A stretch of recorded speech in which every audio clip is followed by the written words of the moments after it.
Most people who come to me with chronic back pain have already tried a number of things. They've stretched, they've rested. Some have gone through physical therapy or taken medication for months, and many have gotten temporary relief from one or more of those approaches, only to find the pain returning, sometimes worse than before. The reason that cycle repeats itself is almost always the same. The treatment addressed the symptom. Nobody addressed the cause. The cause, in the overwhelming majority of cases I see in people over 50, is not structural damage.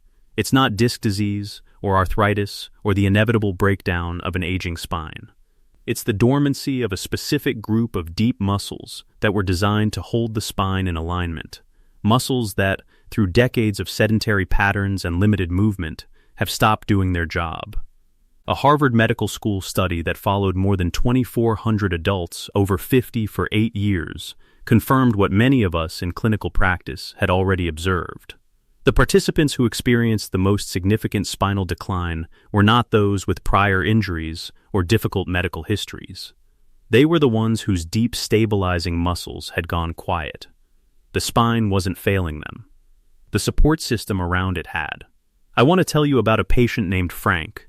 He was 68 when his daughter brought him in after his own physician had recommended spine surgery. Frank had been waking up every morning with a back so stiff he had to sit on the edge of the bed for 10 minutes before he could stand. He had stopped doing yard work. He had stopped driving long distances. He told me the pain wasn't even the hardest part.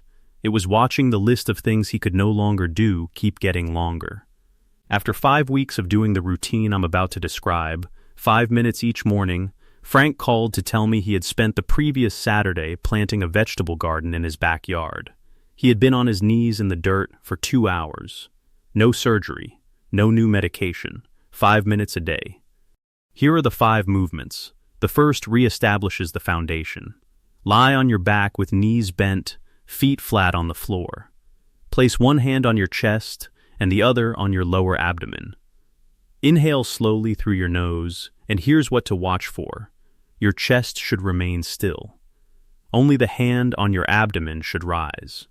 Then as you exhale, draw your lower abdomen gently inward, as if slowly reducing pressure from the inside out. Hold that engagement for 3 seconds. 10 repetitions. This activates the transverse abdominis, the deepest layer of the abdominal wall, and begins re-establishing the neural connection between your brain and your lumbar stabilizers. Most people have never consciously felt this muscle work. The first time they do, they understand immediately why the spine has been struggling without it. The second movement builds on that foundation, without adding load. Keeping your knees bent, tuck your chin slightly, and lift your head and shoulders just 2 inches off the floor. No higher. The movement should feel like a gentle lengthening of the back of the neck rather than a crunch. Hold 5 seconds, lower slowly, rest 3 seconds. 8 repetitions. This creates what biomechanists call co-contraction, the front and back of the trunk engaging simultaneously, the way the body was designed to function. Traditional crunches work the surface muscles at the expense of spinal integrity. This movement does the opposite. The third addresses something that most people handle incorrectly.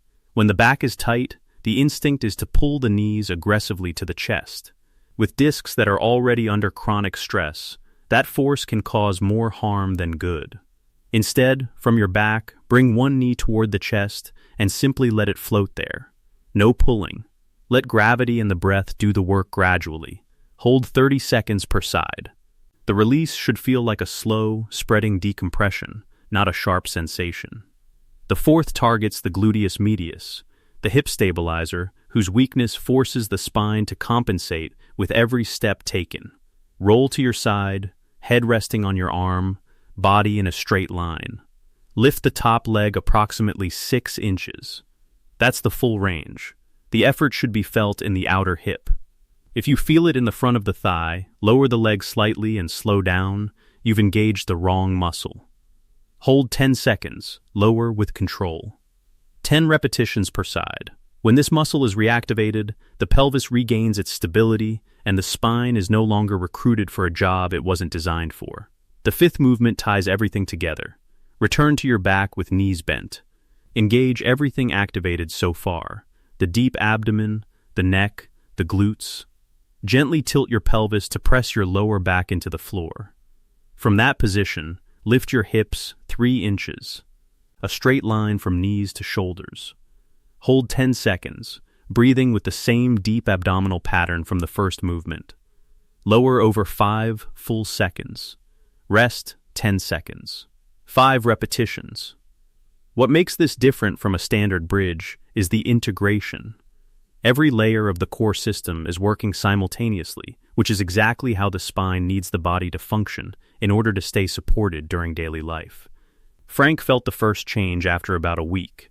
Not dramatic, just a reduction in the amount of time he needed to sit at the edge of the bed before standing. By week 3, that ritual had disappeared entirely. By week 5, the vegetable garden. Consistency is what produces that outcome, not complexity. 5 minutes each morning, done with attention, will outperform an elaborate routine done sporadically every time. The spine responds to reliable signals, not occasional ones. If this gave you a clearer picture of what your spine actually needs, subscribe and turn on notifications. Each week I share practical, evidence-grounded content for people managing their spinal health after 50.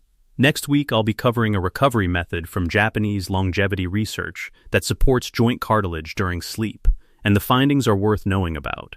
Leave a comment and tell me which of these 5 movements you're starting with tomorrow. Your spine has not given up on you. It's been waiting for the right signal.